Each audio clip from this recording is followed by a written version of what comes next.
So I'm Philip Bloom and I am at the WEX, fabulous new WEX showroom.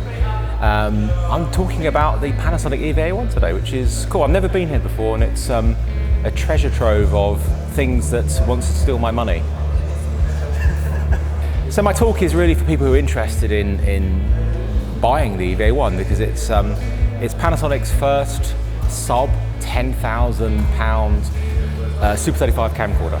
And you know, there's a definite big market out there for these cameras, and what they offer in this camera is really appealing at a pretty low price, and so there's a lot of interest in it. And I've been lucky enough to have to shoot with it and get some experience with it. I'm just sharing my experiences with people. I think the dual sensitivity, the dual ISO, is a really nice feature.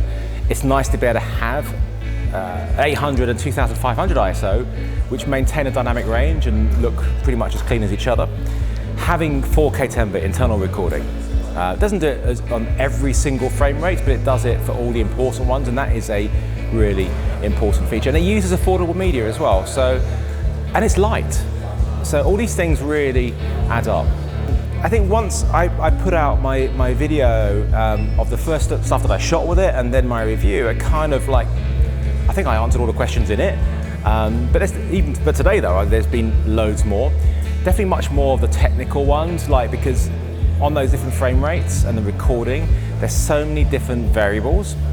And people are asking, well, what if I did this and this? And what would be the effect if I did shoot in this mode? And would the 8-bit be a problem for me? And these sort of things.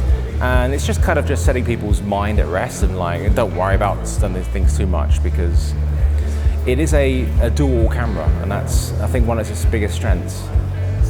I think Panasonic are trying to appeal to a lot of people moving up from DSLRs because it is priced at an attractive price point. It has a Canon EF mount, so for people who have already loads of Canon glass. And it's definitely appealing for broadcast work because it does have broadcast codec, 4K, 422, 10-bit, and it's Super 35. So I think it's a wide variety of different types of filmmaking, whether you're doing corporates, broadcast, or even narrative work. You could fit into pretty much all of these things. I enjoy shooting with cameras, I enjoy shooting with new cameras, and I love the image I was getting out of it. For future video events, go to the WEX website.